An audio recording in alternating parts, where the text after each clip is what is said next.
you need a refresher, just in case. There you go. If you need a refresher, you can visit the website and watch the presentation again to see what information was there. And also people who aren't able to join us tonight can see what was talked about and what we went over. So for Adams County, it's very important to us to engage with the community and involve you in our projects. And so we're happy to have you guys here tonight. And thank you for joining us and giving us your input through this process.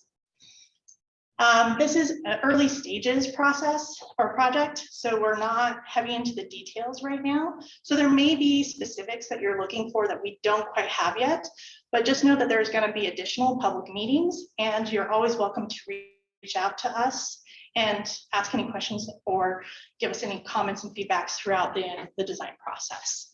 And there will be more information on that later at the end of the presentation.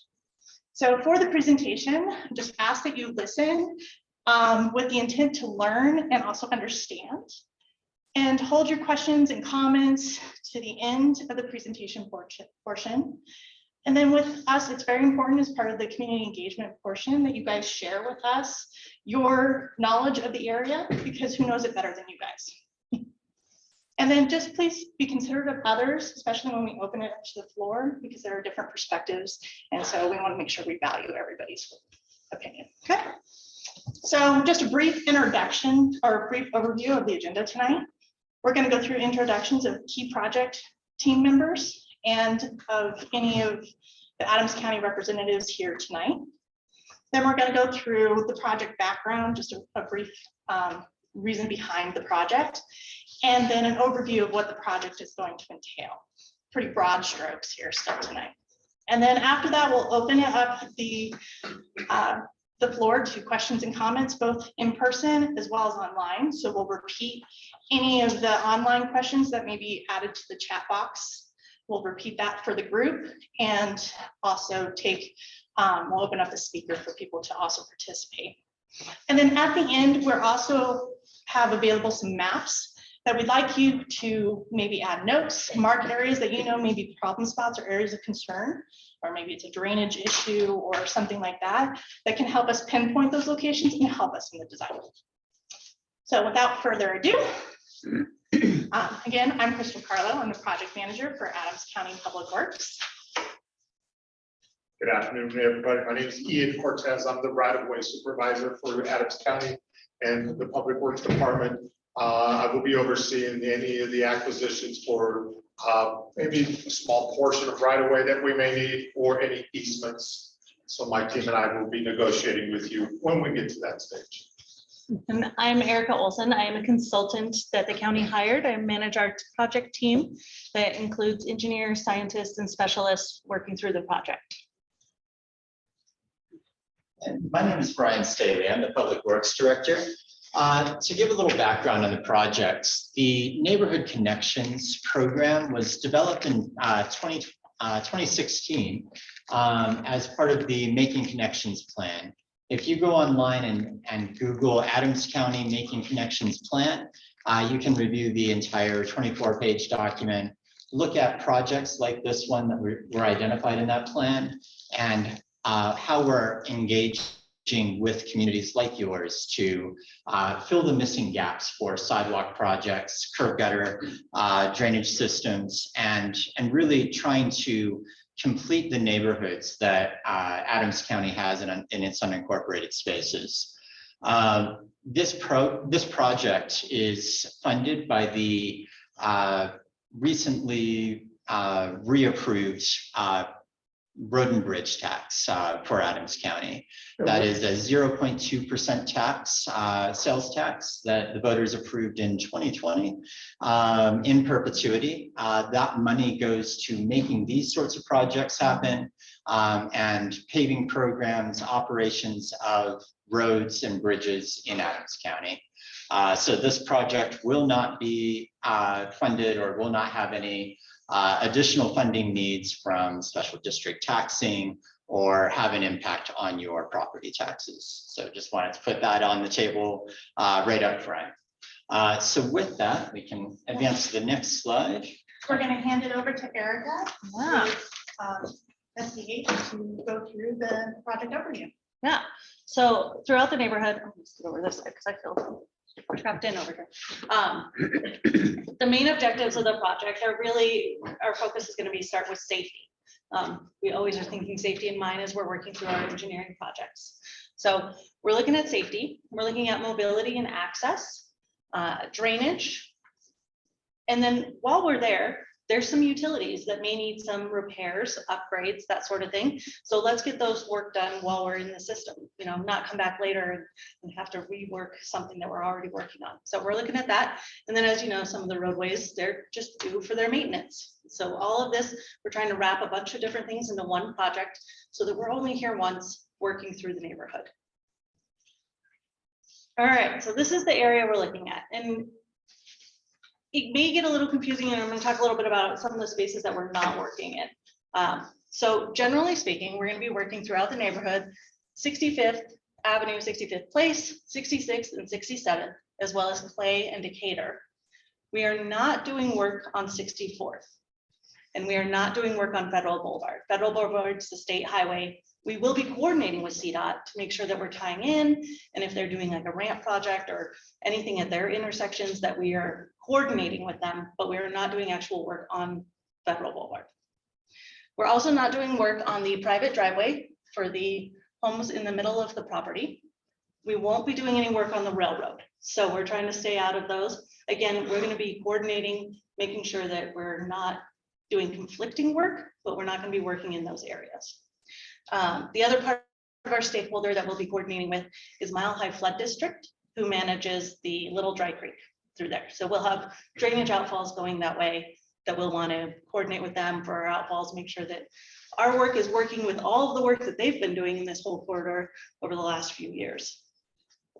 When you said driveway, what did you mean by that? The private drive that runs through the mobile home park, that is not a county roadway. Oh, okay. So off of Clay Street down that dead end road. So that is a private driveway for that park. All right, drainage. It's really inconsistent out there. There's some areas where there is curb and gutter and it, you know, flows and there's an inlet and all that kind of stuff. Other areas where there's just ditches, just swales sitting on the side. There's some areas where there's nothing and it just kind of flows out into whatever property is there. There are culverts and underground pipes that go under. This photo here in the middle has one that's showing a rusted, inundated pipe that is no longer functioning as it was originally designed. So these are the kind of drainage issues that we're looking at for the whole neighborhood as a system and making sure that we're addressing all of them. And then again, this is where we're looking for, if you have a tip for us where you know that something gets inundated or this area is worse than this area or something like that. That's what we want to hear about from you guys individually. But we do have drainage engineers who are looking at everything as a whole system. Where's the picture? Where's the address for the, what streets are the, what you're calling the rusted? I can pull those up separately Oh, afterwards. yeah. Yeah. So these are just some example photos throughout the neighborhood that we've observed. Oh, okay. So you can look the roadways. And just a reminder, definitely appreciate your questions and comments, but if you could just wait till the end so we can cruise through this and then we'll go through that and we can go back and slide. Absolutely. So roadway maintenance, it's time. Roadways only have a certain amount of livable years and they're running out. One of the things we are going to look at is anywhere where there is deterioration or there's failing. Is it just the roadway wear and tear, or is it a system where there's something happening under the roadway? One we have here is what we call alligator cracking. And a lot of times that happens not because of the pavement, but because something under the pavement. So you may see geotech engineers in the neighborhood drilling into the roadway and they're testing the pavement and the subgrade under the pavement. So we'll be looking at both of those while we're solving these problems. Same things with like this drainage, like there's potholes there, but those potholes aren't just caused by cars, they're caused by something, the ponding. So we're going to solve the problem, not just fix the picture. All right, and the mobility and sidewalks. Right now, as Crystal mentioned, it's just a little isolated.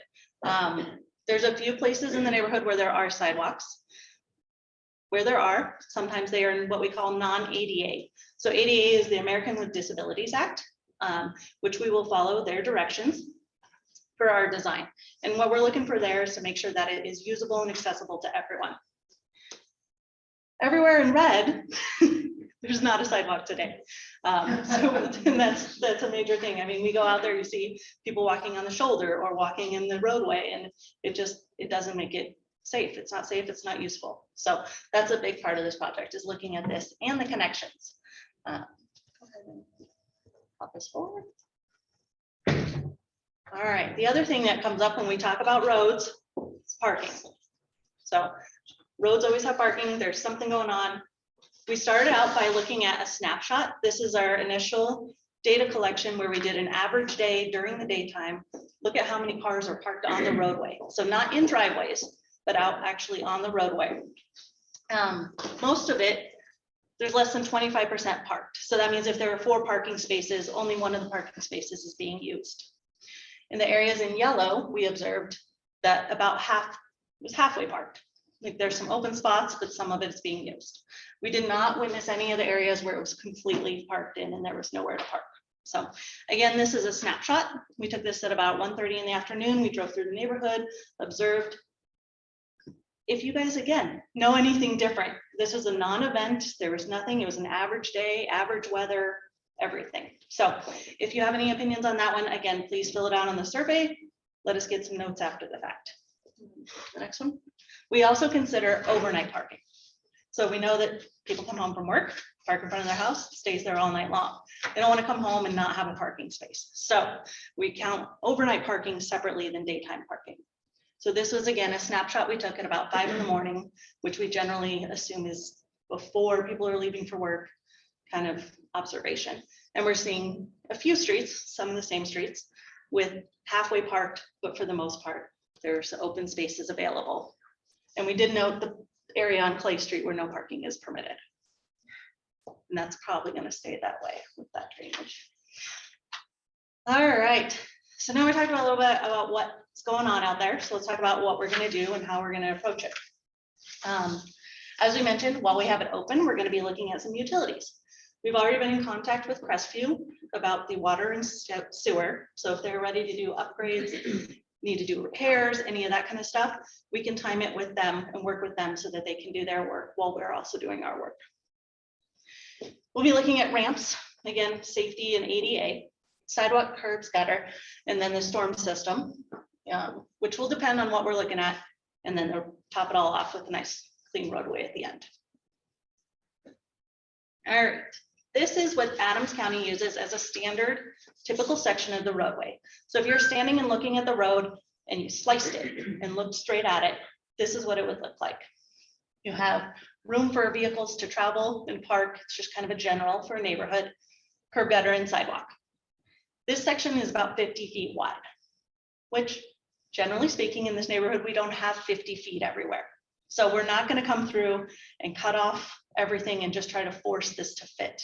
This is where we start working through our decisions and our choices to make sure that we come up with something that meets the objectives while meeting some standards. So we have a few sketches that we have in mind as we're collecting our data and trying to see what our options might be.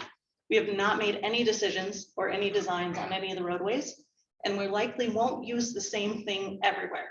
We'll be using different situations where it makes sense for certain locations.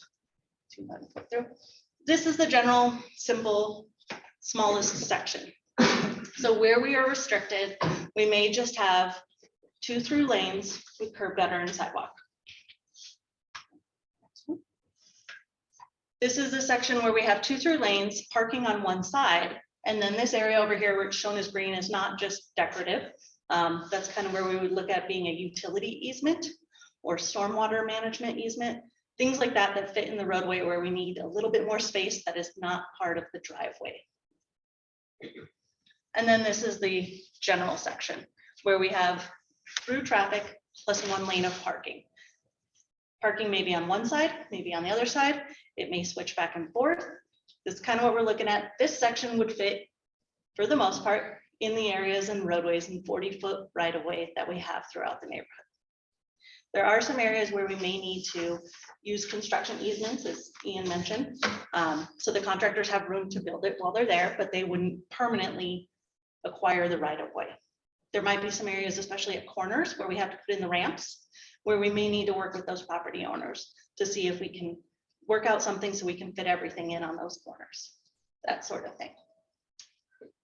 All right, this is our schedule. So this is a big project. It's a whole neighborhood. It's not just one street and it's not just one item. So we're looking at a pretty drawn out schedule. The reason for this is mostly to make sure we get through everything. We address all the comments, we get through all of the design, and we get it right.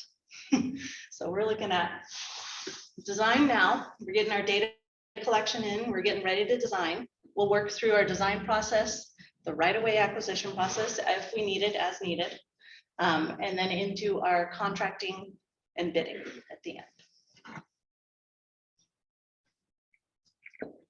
All right, that's it for my information about all of it. I know there was a lot coming at you pretty quick. Again, we can flip back to some slides. We can talk about any specifics you guys have. So we're going to open it up to the floor to take any questions, comments, anything you guys want to share with us. Again, we have folks joining us online, so Liz is going to help us out with that. And so for those of you who are joining us here in person, please raise your hand. And then those people who are online joining us through virtual, please use either the chat box, raise your hand on the video. Is the video visible? Yep, we have video visible. Okay, so the video, and there's also an option to do kind of a raised hand icon through Zoom. So please choose those to join us and participate. So anybody? I have a question. Yeah. So if you're coordinating with Crestview, will we get information on what they're going to be doing as well? Mitch, thank you for joining us tonight. Would you like to speak to that point? Mitch is with Crestview. Can you repeat the question? Oh, yes. For those online? Thank you. Yes, so the question was whether or not residents would be getting information from Crestview for any work they're doing, paraphrasing here. But Mitch here is with Crestview Water and Sam, so he'll be able to answer that. Yeah, we are, as it's shown up there, working with Adams County so that we can get in. We want to replace all the water mains on all of those streets. They are aging and just get ahead of it so that they don't put in a beautiful street and we have our water mains blow it up 3 weeks later. Nobody enjoys that. So we are going to be working along with the design team from Adams County so that we can make sure that we put our water mains in for what their needs are, for their storm sewer, for everything as far as depth goes. And we hope to get in there, get all the water mains replaced just before they come in to do their project. So we'll put in a patch that's about 4 feet wide of asphalt, put it in, patch it back where it matches the street, and Adams County's going to come in and do the top surface. So a follow-up question then. And would you also be doing sewage or? Not right now. We're not thinking about doing sewer. It's in good shape. With sewer, you can line it from manhole to manhole. So they'll just pop the manhole. So they'll put a sock down in there that's impregnated with fiberglass and resin, and it gets real hard. It becomes a nice structural lining of the pipe. So you don't necessarily have to dig up the street to do sewer. So right now, we're not planning on doing any kind of excavating on sewer, but we definitely will with all of the water from Federal all the way to the railroad tracks and all of the streets. Yeah, because the reason for my question is on 65th Avenue, the sewer does not run all the way through the cul-de-sac. Will it good? On And so- 65th. Yeah. Yeah, we're very, Very very last nice house. to the houses. Yeah. So most of our houses run off our property and easement underneath the driveway in the next property. Yeah, I know that property. Yeah, it's interesting how it's all the way down. It goes catty corner kind of across. And it's Yeah, it very is. fun for you guys. Crystal, We'll see can what you their repeat? design is. I'm sorry. And if we can, we'll bring the sewer farther out. The problem is it gets really shallow over by your home. Right. And then it becomes a problem to get it to flow into there and still have enough coverage over the sewer. Yeah, the interest is also for the gentleman who owns the property. That's supposed to like the bill on that they can't. Yeah, I've met with him. There's a few options for him, not very many. It's a rough piece right there. So for those of you who are joining us online, the question was regarding the sanitary sewer out there and whether or not Crestview is going to be doing any replacement of that sanitary sewer. And so at this time, there's no planned improvements for the sanitary sewer. There have been projects to line it and help it last longer and continue to function. There's a particular property that we were discussing over on 65th Avenue. 65th Avenue towards the end where the sanitary sewer doesn't fully extend. And so there was some particular concerns there with the adjacent property owner. All right, next. You first, and then we'll go I'm next. just curious, when you guys put the, your stuff in from the house, the pipe from the house going, does it go, who's responsible for the pipe from the house to your pipe? It's a split. So Crestview owns from the water main to the meter pit. The homeowner owns from the meter pit into their property. Yeah. Or Where's the meter pit at? So just real quick for those folks who are joining us online, the question was about the service that comes from the water main as far as who's responsible for maintaining that. And so Mitch was explaining that it's kind of a split between the property owner and the district. And so that distinction is made at the meter pit. So as soon as you get to the meter pit, the portion that goes up into the yard towards the house is the responsibility of the property owner. The part from Where's the meter pit at? The meter pit is usually, you'll see kind of like a metal lid in your yard. Oh. And that's where the meter is within. And so that section that runs from there to the main, that's going to be what Crestview maintains. So we won't have any problems from the meter pit to the house after all this is done. So as far as what will happen, and Mitch, you can correct me if I'm wrong, but generally with these type of projects, there will be a reconnection of the service to the new main. So anything that's existing from the meter pit to your house is not going to be altered or changed. So if you have existing issues, that's going to be the property owner's responsibility to resolve. correct. So if you live there 25 years and all of a sudden you have this happening, you're having problems, and it's still just the property owners. Yeah, so even, no matter how long you've lived there, that's yours, just like, your house, your, roof, that's yours. Even if it's just doing great right now, after the construction, it's not. I wouldn't anticipate any issues with that. I don't think that's Just typical. checking to see who something did happen. So, yeah, the service should continue to function as it does today. So anybody, you had a question, sir? Yes, ma'am. In respect to the same property my wife was referencing, Okay. we live within the cul-de-sac.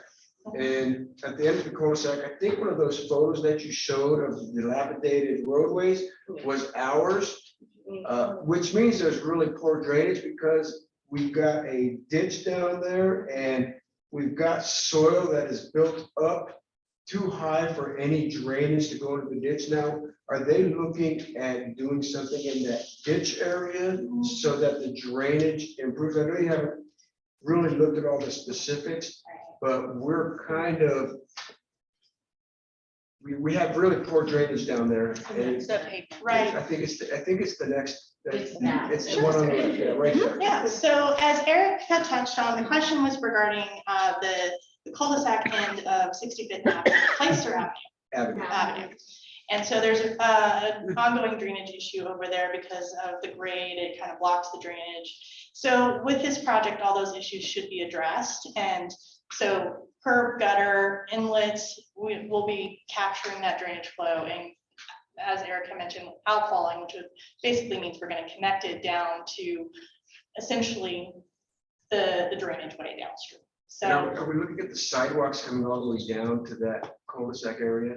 yes, they may not wrap all the way around the cul-de-sac area, given some limited space, but at least provide a connection down to that location. So that would definitely be something that we want to make sure every property has access to that sidewalk. Okay, thank you. Yes. With all this, are they considering putting the electrical lines underground also? No? No, we're not planning on undergrounding any of the electrical. That's outside of the scope of the project. We'll probably have to move a pole. Yeah. So we'll coordinate with Excel and any other owners on that pole if there's fiber or anything else in there. So So unfortunately, just the cost of doing that is just not something that we can do at this time. So it looks like you're going to be taking away some of our driveways and some pullovers, fencing, wherever there is, with your 25 feet on each side. It looks like some of our parking is going to be taken away that we've been used to. And then maybe parking on one side, you're saying. And then what are you saying, the mailbox stand on the other with all my other neighbors? Can I just go get it?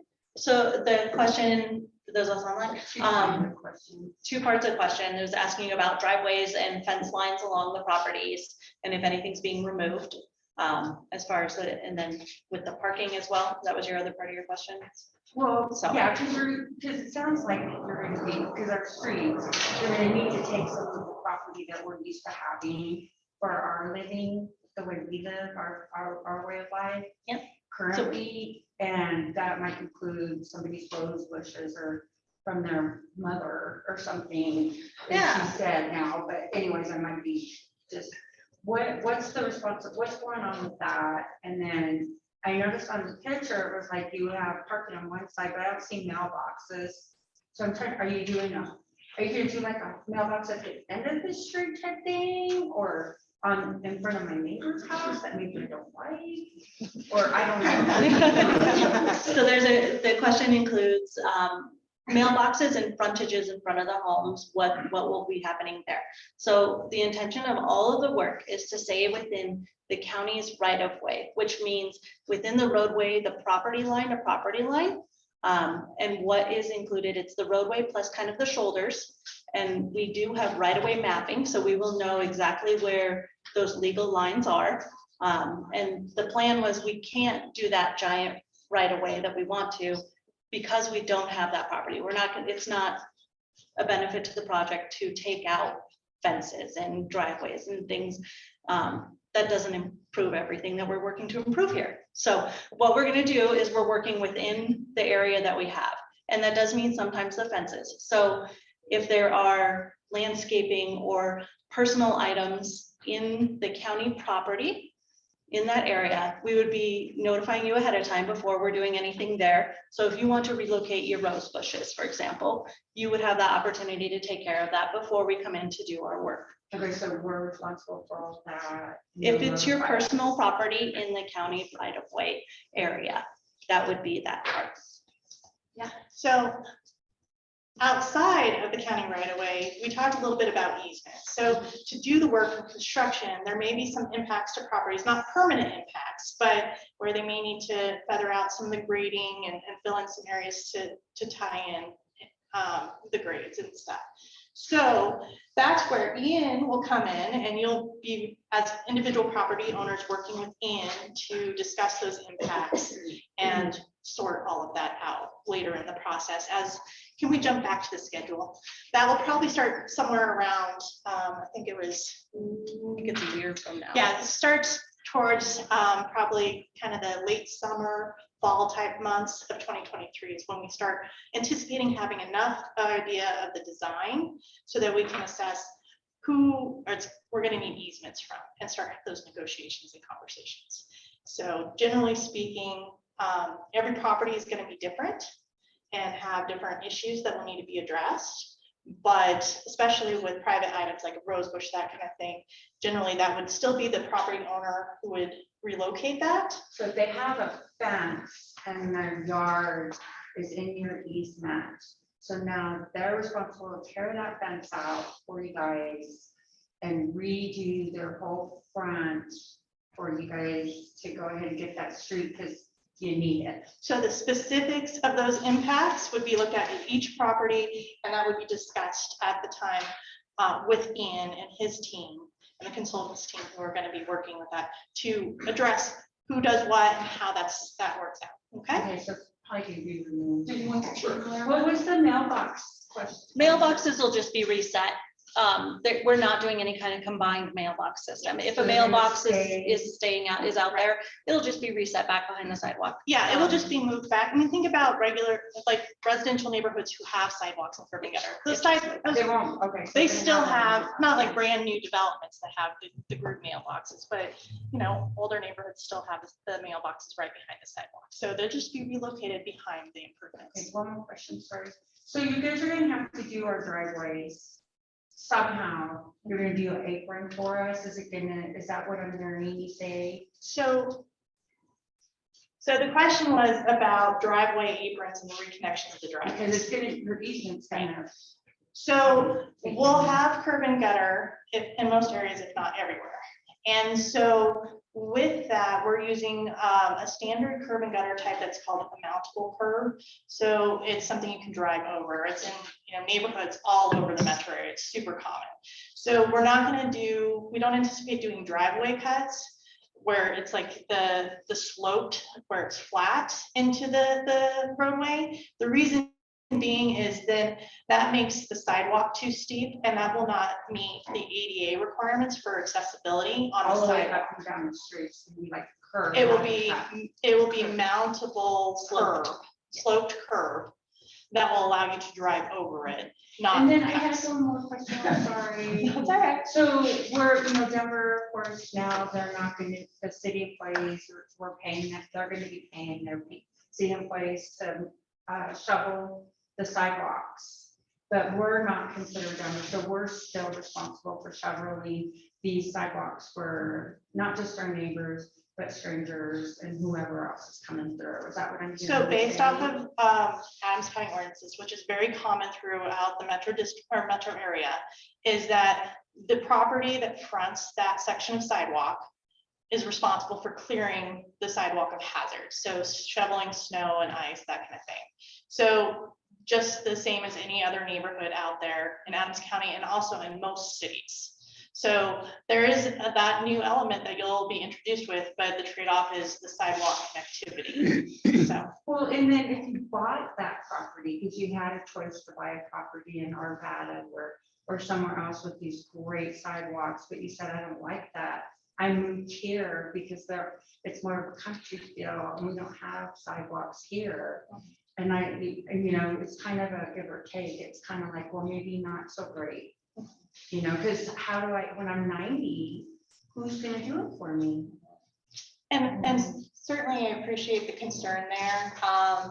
And that's a challenge everywhere, to be honest. And I understand the idea there for this neighborhood didn't have sidewalks before, but on the greater good perspective, that's where we focus on, is that it provides accessibility and provides a greater good and greater benefit to the whole.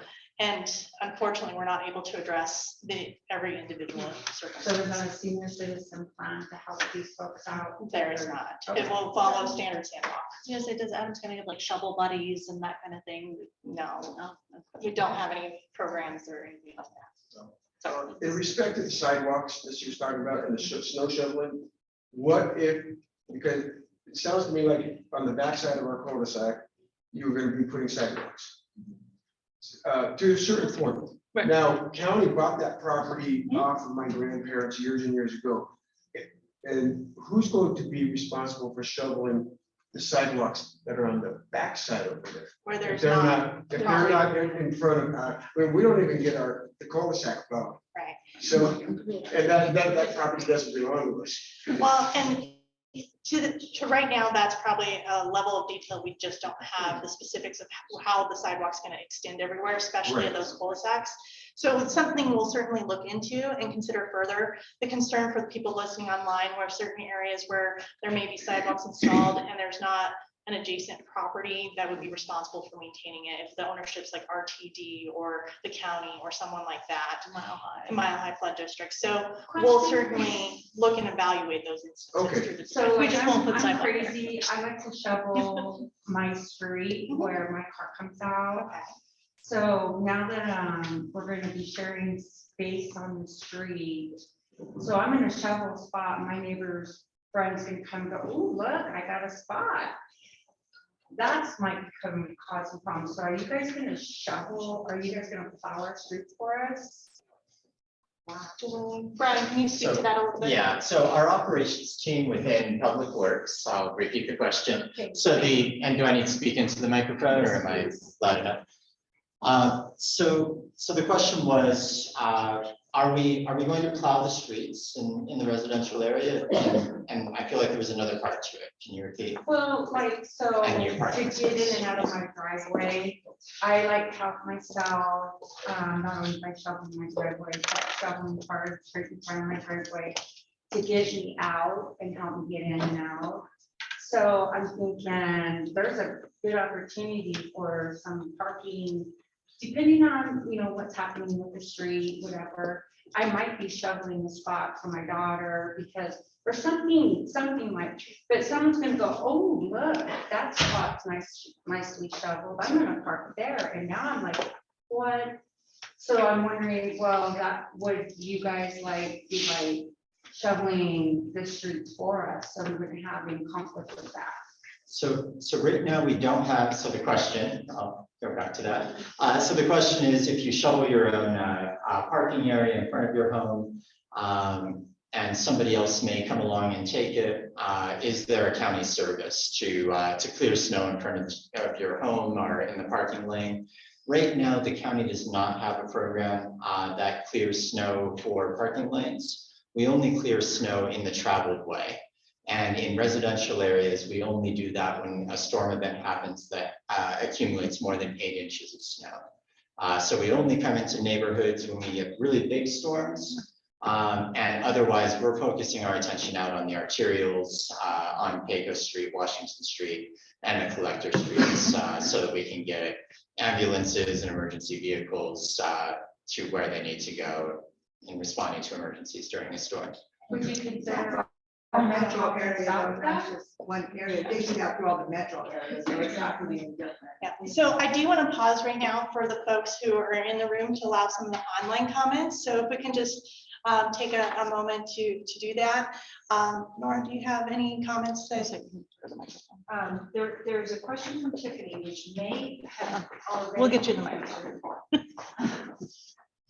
There's a question from Tiffany, which may already have been answered, but probably bears repeating.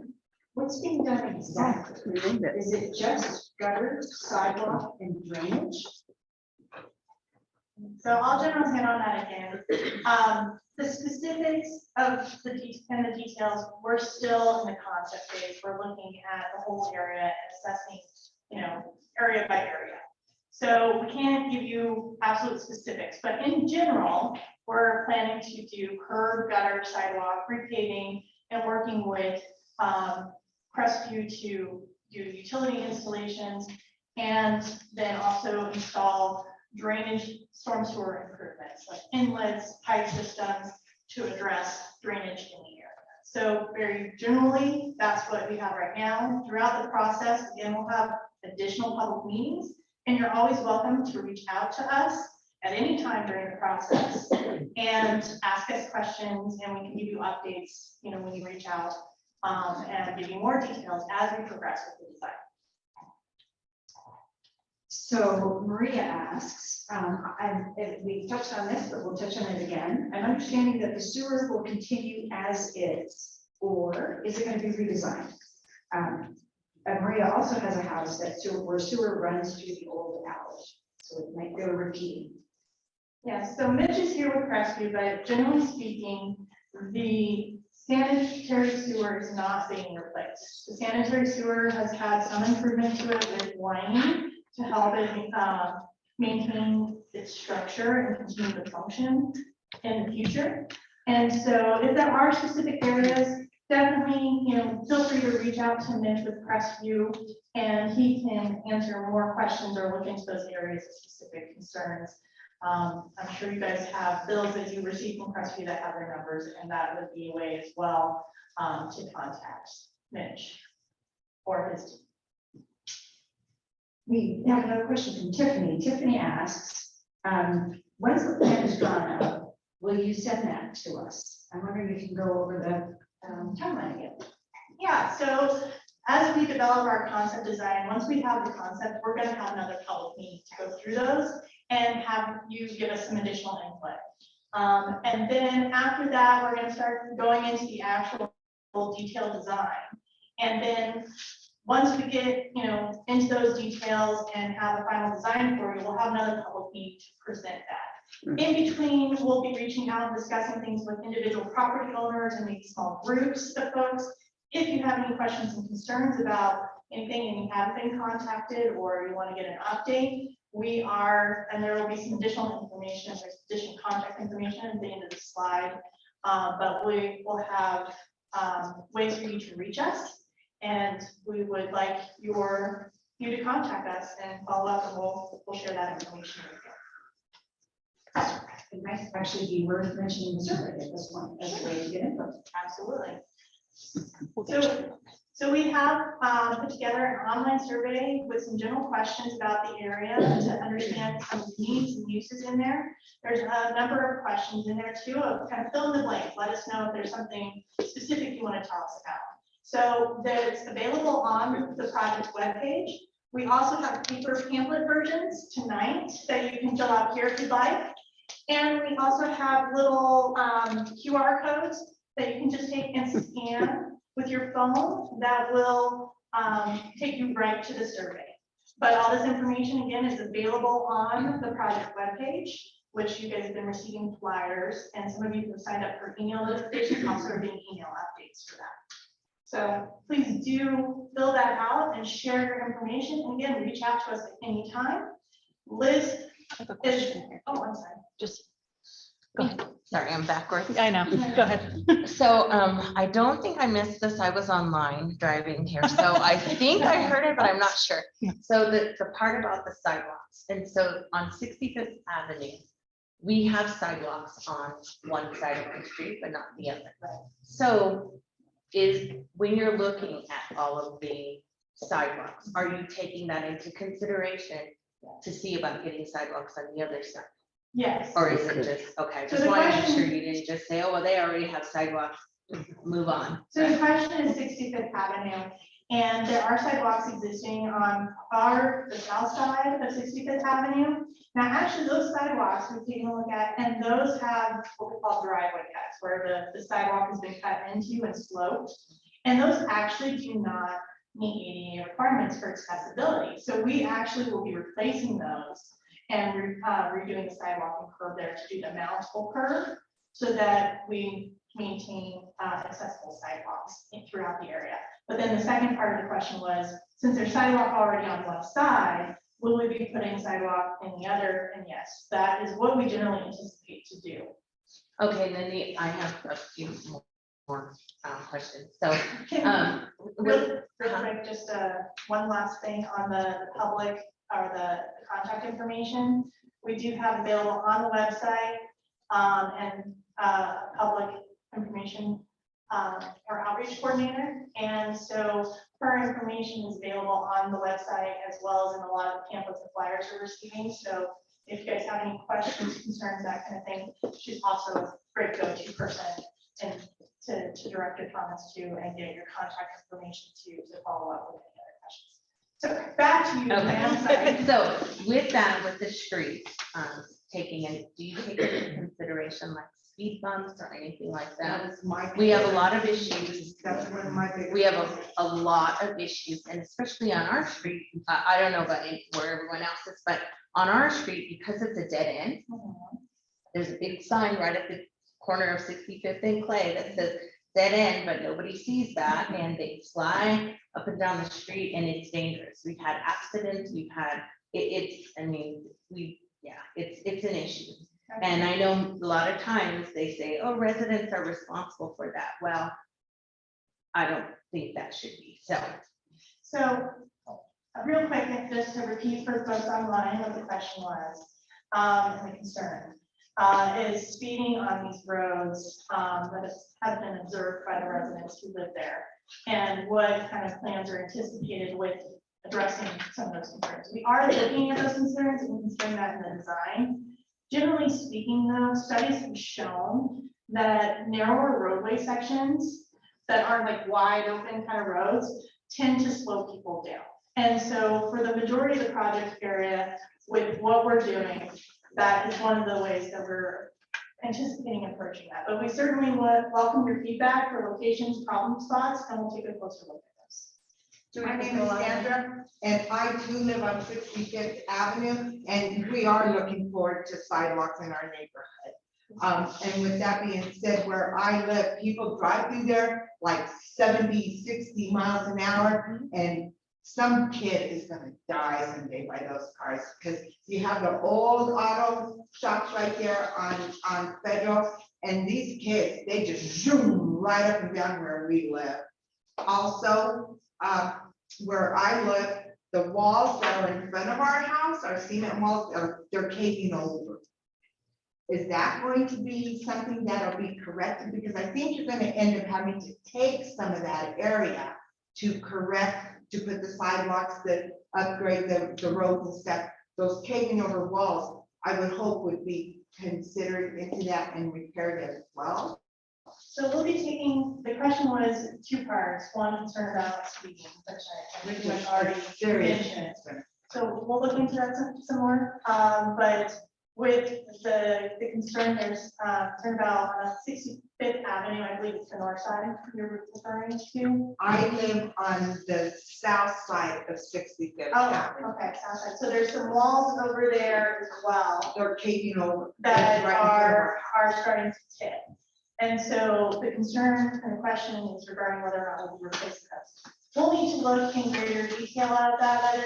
That is something that we'll take a deeper dive and where the right of way is, where these walls are at. If I recall correctly, a lot of those walls are right up next to the existing improvements, so they seem like they'll likely be impacted. But then I'm going to hand this over to Erica. She has some additional. And one more before, as far as the water mains that are happening, will that be happening before 2025? Or is that also part of 2025? No, our water main will be replaced before Adams County comes in and starts doing their work. Okay, thank you. So there is a question about the timeline of the water main work, and Crestview confirmed that it will be coming in before the roadway work. So there's that piece. A little bit more about the structures and the speeding. So we do have a traffic team on our group. We did traffic counts that also includes speed counts to monitor, and we do a traffic analysis report that goes with what the existing conditions, so we can understand what it is. It's not just an observed, it's actual counted data. So we will have that information that we will use to move forward with our designs. And then we do have a structural engineer on the team. So when we were out there looking at it, we saw there's walls. We know there's, steep stuff back in that cul-de-sac, which is going to be interesting. And April is one of our designers. She's here and she knows we were looking at that cul-de-sac and we're like, whoo, it's gonna take some thinking. So yes, we do have a structural engineer on the team for where we would do need it. Before, Yeah. on the west side of Gold Hill, we noticed, because my husband and I walk a lot, and on one side of the road, they're 18-inch sidewalks, and on the other side, they're 24-inch sidewalks. Just noticed this recently, like, oh wow, look how small this sidewalk is. Is that something they will consider then too, and that's all part of your design problem? It absolutely is. So anything where it's those little bitty things, those aren't normally consider those sidewalks. They're kind of like splash zones. Yeah. So our sidewalks will be minimum 36 inches is ADA accessible minimum. But what we'll look at is what our best possible option is that we can fit into those. So Well, that's good to know. it'll be big enough to use. It's not just for show. Okay. So speaking of that cul-de-sac there, Jorgensen owns that property at the end, and they're always driving their very large dump trucks through that area, which I don't know the requirements of like a residential and, that type of stuff, but so I mean, I don't know. Because that's clearly a business, and I think they can get to it from 64th. I'm not exactly sure why they go through there, down our street and to the cul-de-sac and go the backside, but that's owned by a pretty large company. So is that something to It's not them. No. It's not Jorgensen. The guy who bought the was property at the very end, The very end he after owns a concrete business. So, but it's Jorgensen's trucks that are coming down. So there's some questions about trucks and trucks in the neighborhood, and that's actually not gonna be a part of this design process, but it would be a part of code enforcement, so we are taking those notes and ordinances and code, so we can take those notes, but it wouldn't be really addressed with our roadway work. But we definitely taken Because I that mean, it down would be so a we shame can- to fix the road and then and then have allow big to trucks. have that continue. Not only is it not safe, but then also, you know, it's just destructive. So, Yeah, and that is you know. a good place with the trucks to talk about. We also have coordinated with Adams County Fire for the design and what their standards and requirements are. So everything we're looking at best practices and what we can do within what we have. So we're working with what we've got, and we're going to work with the fire department to make sure that our cul-de-sacs and everything meet their needs as well. Are they I'm gonna sorry, do I said sidewalk Jorgensen. Going down Clay, Walker's Hill, that's what it's called, well, that's what we call To slide down it. We are looking at a connection to 64th, so that the plan is to put something down that. That one's a little bit different with the American Disabilities Act, because it's attached to a roadway, it can be a little steeper than we would normally allow on a regular sidewalk. Because we can't, you know, This will be great change for our that, property but yes, values. the plan is to put sidewalks and to make those connections. Yeah, the reality is Earth's not flat, so we do what we can. Do what we can with what we got, so. You mean it's So round? would it be smart to, like, I know there's how to speak application. Should we put one in or, and start this now, start at, try to get the process going and getting speed bumps on the street? So I want to talk to that. So there was a follow-up question regarding the speed bumps and. Yeah, Crystal. So first steps, when we're looking at the traffic study and analyzing the situation that we've got, how much traffic, how much that traffic is kind of the problem, and assessing that. Then, looking at what our design can accomplish to address that with balance, okay? The other part of that, though, is I've been talking to our traffic engineer, and I've included his cards. His name's Josh, and you can reach out, so those applications go through him, and he reviews those, and they would do very similar to what we've already done as far as taking traffic counts and speed analysis and evaluating it from kind of that standpoint. So we're communicating together with our traffic engineer on, what we need to be evaluating and considering in regards to the speed concerns. So I don't have a definitive answer for you at this point, but it's a process that we're going through. So you're welcome to fill out the concerns and those sheets to provide us that feedback in an additional, approach. But we're also hearing, your guys' feedback here tonight and continue to through the process. So definitely feel free to share that whichever way you would like. Just a quick comment on that. When they're doing the traffic analysis, are they doing nighttime as well? Yeah, so the traffic Okay. analysis question was whether or not they're doing nighttime traffic. So they'll do it at different times of the day. Yeah, I think it was the 24-hour counts. So they look for a peak hour, they look for, it just continually goes and they find like the peak speed and the average speed and all of that kind of information. And that's for the AM and the Yeah. So I'm gonna check it. Nora, do we have any more online questions that we need to address? Okay. All right, I just want to make sure. Yes, please. Just one thing with traffic, anytime there's an accident on 64th and Federal, not anytime, traffic is going and our 65th Avenue is used. So, and it happens a lot. And unfortunately, there's really nothing that can be done about that. I mean, that's the alternative. So there was a question about when there's traffic on 64th or where there's an accident on 64th, if there's anything we can do in the neighborhood, because it does start to trickle and pass through and cut through and that sort of thing in the neighborhood. And really there's not, that's kind of how the And that's part of system the speed bump concern that comes through. some of us have, because the amount of traffic sometimes we get, and cars are speeding up and down 65th Avenue all the time.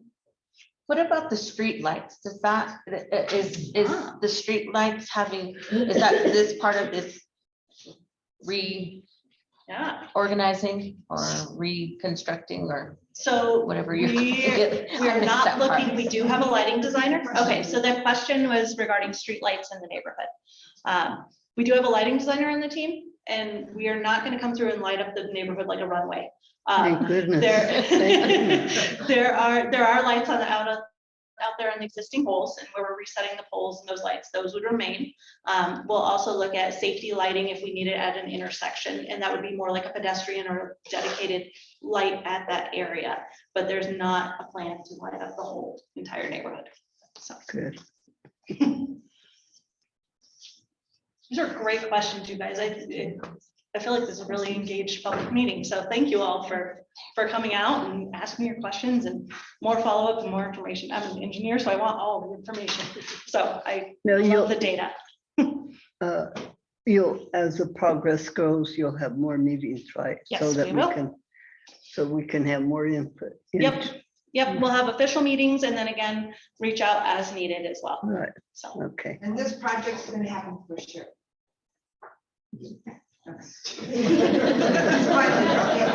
Back to the funding. Who's funding this project? Real quick on Sorry. what was the one right before? Oh, so the public meetings. So I just wanted to touch on that. We will have one public meeting at the concept, but then we're gonna get into the details, and the next public meeting will not be until the actual design to present the final product. So you guys as property owners will be reaching out to you during that process to discuss and show, you know, what impacts and kind of work those things out with you. However, if you have questions at any point where we're at, what's being proposed, feel free to reach out to us during that process and we can share with you where we're at on things. We just have within our scope the 3 meetings, public meetings. So that will be our key touch points. So again, if you have additional questions during this, our time frame. There we go. During this kind of time frame, basically, I think the key thing is the 2023 time period. That reach out to us and we'll be happy to go through what we're working on and those details with you so that you have some additional information before that public meeting where the Is final. that schedule online? There's some bullet points of kind of the anticipated schedule. So it generally follows this. It doesn't tell you, doesn't include the public meetings because those are kind of floating, you know, as far as when those are exactly going to be, but it gives you kind of an outline of when we expect certain stages of the process of the design. So she had one question that I cut off, so I'm gonna actually answer that question. You had one other one that you were asking. Did we forget? Funding. Yeah. So again, Brian talked about, this is being funded through the Road and Bridge Fund. So there aren't any additional taxes that would be assessed with this project. So it's coming out of that fund. And so thank you, taxpayers. So we get charged every year. Real quick, can I, sorry. he was So next. So. if my understanding is correct, you'll have surveys coming out and surveyors coming out and determining where the easements are and all of this other stuff. Now, when those surveyors come out, because I know like in our property area, based on documentation from 60, 70 years ago, or what is it? 50 years ago when my grandfather bought the property, there are no markers as far as what our property lines are around the ditch area and stuff. Are the surveyors going to be informing us of exactly what we're looking at property line wise down in that area? So the question was whether or not, how are the property lines and the right-of-way lines determined in the subdivision for the project? The land surveyors who are assigned or are part of the design team will do a survey of this entire section of the land around your subdivision. They'll pick up all property corners around the peripheral of the subdivision, as well as any other monument corners that are along the street. Based upon that, they will utilize any of the subdivision mapping as well as property line agreements, things of that nature that have been done throughout the years. Then establish the right of way at that point. They are also charged to get title commitments on every property, and that will help them determine as to the location of those property lines. So we aren't utilizing any of the mapping that you may see on the GIS website. Those are only approximate, and that's when you click on it and it says, these is just for reference purposes only. Otherwise, Okay. I own that part that you're gonna take for my plot, look, when I look it up. I own like part of that Okay. street too. Sure. So I know what you're Well, saying. so, yeah, again, it's just a rough sketch. So with this will be as exact as we possibly can. We do our best to be able to find every corner. We use metal detectors to be able to find those property pins that are out there. Myself, I've been a land surveyor for 35 years. I know that we could go in and there's some of the old corners, especially for these old subdivisions, were set with a pipe. Literally, they went into old houses, took out the water pipes and set them at the property corners because they were just resourceful. That was the only thing that was available back then. And now we go out and with this project, we will be setting property corners at the intersections wherever we take property. Again, we talked about at the intersection, we're going to be putting pedestrian ramps. I'm just going to let you know if those of you that are in here that have property at those intersections, there'll be a strong chance that we're going to probably take a little small corner cut to be able to put those ramps. But that again is for the public good. Yeah, my property can actually, to be honest with you, is in the street. And that very well could be. There could be, it could be out there. I've seen worse things. So. Trust me, I really have. This county is so old and you'll be shocked. But yeah, so I hope that answers your question regarding property corners. Once we find the property corners and able to establish the right of way, then we'll do our mapping. Then we'll come back and approach you with the easement question or easement acquisitions. Want everybody to know that it's only those temporary construction easements are a rental. Okay, they're not a permanent. I think one of these two ladies alluded to that. Also, that's a compensable item. You will be paid and a small percentage of that land value for that rental. So you will be. We all want to take care of everybody. It's a rental. It's an inconvenience to you. It considers an inconvenience to you, I guess. Well, I heard a rumor that they want to tear down all the houses and put up the little condo by thing going. Is that something you guys have heard? Cannot confirm or deny that. I don't know. Okay. We're building. And I can confirm on behalf of our Board of County Commissioners that they are highly invested in preserving the property, preserving the way of life of the residents of Adams County. So please don't pay that any heed. If a property developer wants to come along and offer you a big bucket of money for your house and put something else up, that is your prerogative to undertake. But no, these neighborhood projects are being implemented because our commissioners are highly invested in making sure that our neighborhoods are exactly as you would like them to be. The side question, Rockies is gone, can they build apartments there, or is it C5, is that really? Yeah. Sorry. We're just shifting subject. I know, and then we have some other people who also have some questions, so I'm gonna want to shift after this to get some other too. Okay. So I'm the Director of Community and Economic Development, so it's sort of a planning question. We did just in September of this year pass an update to our comprehensive plan, so that's the land use piece of it, not really the right of way. And we could certainly take a look at what the change or if it stayed the same for that parcel is and what it would allow. So we have that information available on the website. It's advancingadams.com is the name of the plan. But I've also got cards. We can connect after the meeting and I can direct you to that, or we can stay in touch. All right, ma'am. So I just wanted, if you could go back to the sidewalk slide or the sidewalk. The cross section of the road that showed. No, where the red is. Oh, okay. So the request was to look at the sidewalk. Every piece of red is going to be a sidewalk. We're still assessing exactly where everything's gonna go because we have some grade challenges of how we're gonna tie in those sidewalks and that kind of thing. The goal is to put sidewalks on all sides of the road.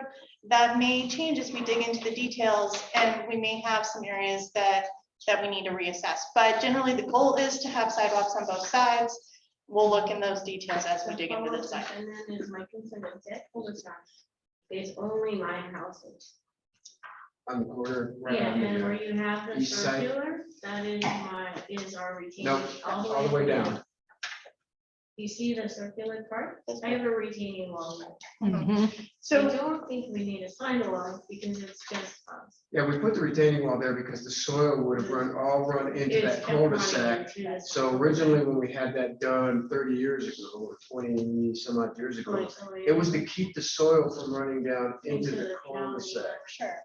Yeah, and we'll appreciate the input. We'll take a closer look at all of that and definitely we'll be in contact, I'm sure, with you guys to sort out those details.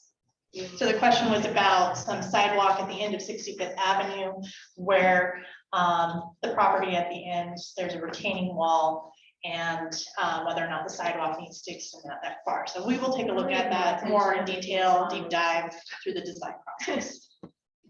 Now that you mentioned about the mud running into the road, or what, are they gonna look into the individual properties? Because we get water, I live on 65th Avenue, we get water from the next block that runs into our yard.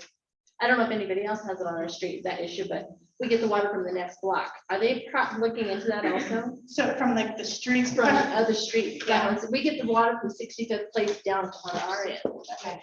So the question was about where drainage is going. I'm gonna let Erica answer that question. And, generally speaking, we'll get into more of those details as we've studied the area, but here's Erica. Yeah, so with the drainage, and that's what I was saying, we're looking at the whole neighborhood as a whole system. And that's what our drainage engineers have pulled, historic data, rainfall data, all of that kind of stuff to look at it as a whole system. And we've got that. We can definitely do that. It's where we, those localized issues that's what we would like to hear more about because we may not see that on those data collections. But generally speaking, when we work with our drainage design, we look at historic. So if a historic drainage pattern goes through this way and we cut a road through it, we're still going to work to try to make sure that drainage pattern goes straight the same way it has always gone. We don't want to affect somebody downstream negatively with something else we do. So as we're working through it, we'll just be looking at, historic data, and then we'll also look at the safety and management of it. So if it's trying to get past here, but it keeps getting caught and swinging around, something like that, that's where, maybe we cut a way through for that particular area. So it doesn't change the whole system. We just solved a local problem. When are you gonna start doing that other side of Federal? The west side of Federal? That one's not a part of this project. So I don't have any information on that one. Oh, Crystal might. Yeah. Generally, all I can tell you on that is the question was about what the status is of the projects to the west. And Renee, who is our capital improvements manager, can speak a little bit more to that, but it's still in the design process. So do you want to add some specifics, Renee? Thanks, Crystal. Yeah, no, Crystal's got it. Right now, it's in the design. It's about 60% designed. And the area that we're talking about specifically is 67th Avenue and to the north. That'll go to what is called Creekside Drive. And then from Irving to the east, in essence, to Federal Boulevard. So that's a project that's currently under design. It's a little bit ahead of this project. So that one's gonna start when? So when you say start, the design is already in progress So from it's that ahead of perspective. this project, Yes. so that one's gonna start before this one. Yes. Where are the meetings for that one? So the meetings for that one have already occurred. We've had 2 meetings for that one, and to this point. We have our final one that will be done for the final design, which is not set yet. It'll be coming here in 2023. And we'll find that on the website, Yes. because there's some bad sidewalks in there that are like this, but I'm sure you know that.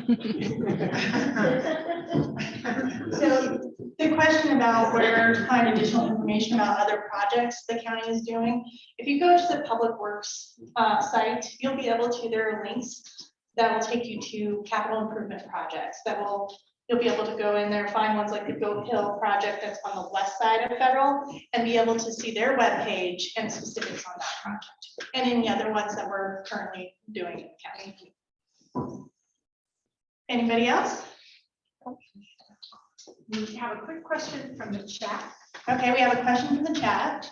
Will there be a meeting between preliminary and final design? So the question was whether or not there will be a meeting between preliminary and final design. And I touched on this a little bit ago, and no, there is not another public meeting in that design process. Once we present the concepts to you, we're going to undertake, getting into the design details. That's where we'll be working with individual property owners that will be impacted by that design and presenting the different designs through the process to you individually. So we won't have another formal meeting until the actual final design after How are you contacted? A note on the door, a letter? So we actually have been contacting folks through flyers. Well, not through flyers, but through mailings right now. And we also have a sign up for email, so we can send out email notifications, and we're updating periodically the website to have updated information. So I encourage everybody to sign up for the contact email list with Liz, and she'll send you updates throughout the project. But on the design, if you have any questions, especially around 2023, when we're undergoing the design and getting into those details, at any time, feel free to reach out to us and see where we're at and get specifics. We're happy to go through those with you. Crystal, do you want to go back to the timeline just to make sure we know what meetings are coming up? Yeah. Can you? Oh, yes.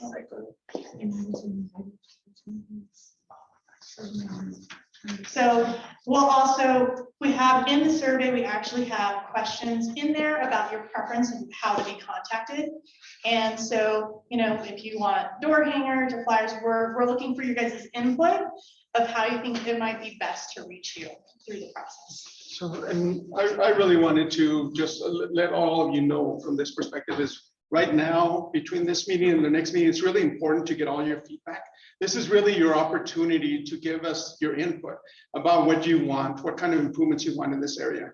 When we get to our last meeting, which was what we call our third public meeting kind of component, at that point in time, we're just going to be presenting you informational only what it is we're going to build. So right now is really the time for you to give us all anything and everything that you have from an input perspective. And then when we come back, we're going to let you know all those concepts. But that's what we're going to be getting in here. Into this concept of design is going to be our second meeting. And then when we get to our third meeting, in essence, that's pretty much it's pretty much done. We're just going to let you know what's going to be coming next from a construction perspective. Excuse me, but this is the first meeting. This is the first meeting. We're right down here.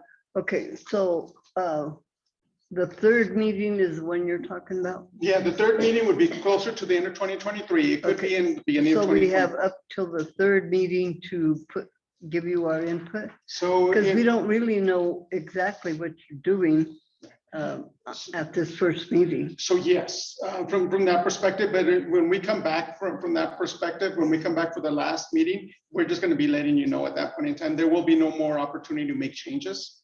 So right now, that's what I'm wanting to know. We have up until the third meeting to give you our input. So the second meeting, we need all the input by this time, from this perspective. Right. The second meeting. That's beginning of 2020. Yeah, so the first quarter of 2023.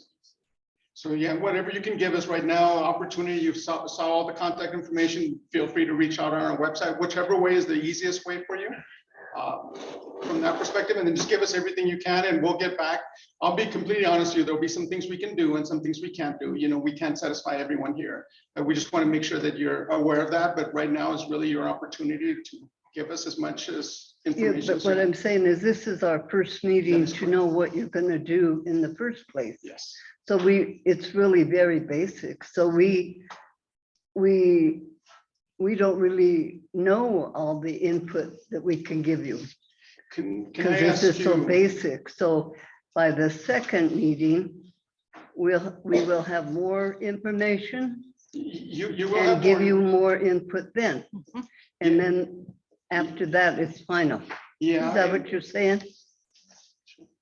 So yeah, the second meeting will present the concept design, and after that, we'll go into more of the detail and be working with individual property owners to address impacts to properties. So those are going to be more of a one-on-one meeting, and you'll be presented the design at the different stages as we're discussing that. with each individual property owner. But again, if you're trying to know what is going on with everything, because we don't have a public meeting, another public meeting before final design, after that concept, reach out to us and we will share that information happily with you, run through it with you, and explain where we're at on the design. So But basically, whether you like it or not, we're getting streets, we're getting sidewalks, and property probably taken away from us, but that's okay, because it's not ours. And that's it. That's all there is. So again, as Erica mentioned, we are really trying to limit our impacts to property and stay within that 40-foot right of way. Other than maybe some temporary easements to grade, there are going to be some areas that are impacted where we need some additional property, and those will be coordinated with Ian's group and the consulting team to discuss those and work those out with each individual property owner. And they'll involve compensation for that property. But again, the impacts we're trying to do here is come up with alternatives to minimize those impacts to the property and try and stay with the. They're doing my property pretty soon, because I live on the other side. I'm gonna be telling you guys, I have not gotten any compensation, so I don't know what she's talking about. I think it's a great idea. We're not at that process yet. She was on she doesn't live in our, that's why, because I said, did you not get apply? She replied, but she was across the. We are, it's a continuing learning process, and we're continuing to evolve our process and our public outreach. So bear with us, give us your feedback, throughout the process, because we want to continue to learn and improve our process. I think it's good because we're getting a lot of young families starting to move in, and there are a lot of them having young kids. Yeah. And us walking in the streets and then playing, walking in the streets, I think it's a good idea that for the safety of a lot of these younger families. So It I just want to say one thing. definitely There's one, improvement. it's Crystal alluded outreach, public outreach, and there's about 20 homeowners here right now. And we know for a fact that just looking at the map, we're close to probably over 100, probably close to 181 parcels out there, 181 landowners out there. That would fill up this whole room. So what I'm saying to you is please reach out to your neighbor that is not here that you know and say, hey, check out this website, give them their input, give the county your input.